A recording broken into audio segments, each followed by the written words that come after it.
কেমন আছো বন্ধুরা? সবাই তোমরা কর্মব্যস্ততার শেষে আবারও ফিরে আসলাম তোমাদের মাঝে। আজকে আবার একটি নতুন কবিতা নিয়ে আসলাম। কবিতার নাম হচ্ছে দুর্নীতি করে কারা। তোমরা সবাই ছারপোকা মারা বুদ্ধিজীবীর দলে। কত টাকা লাগে 1 বিঘে জমিতে আলু রসুন ফলাতে গেলে?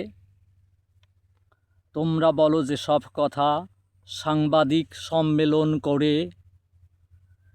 তোমাদের সে কথা কেউ কি শোনে?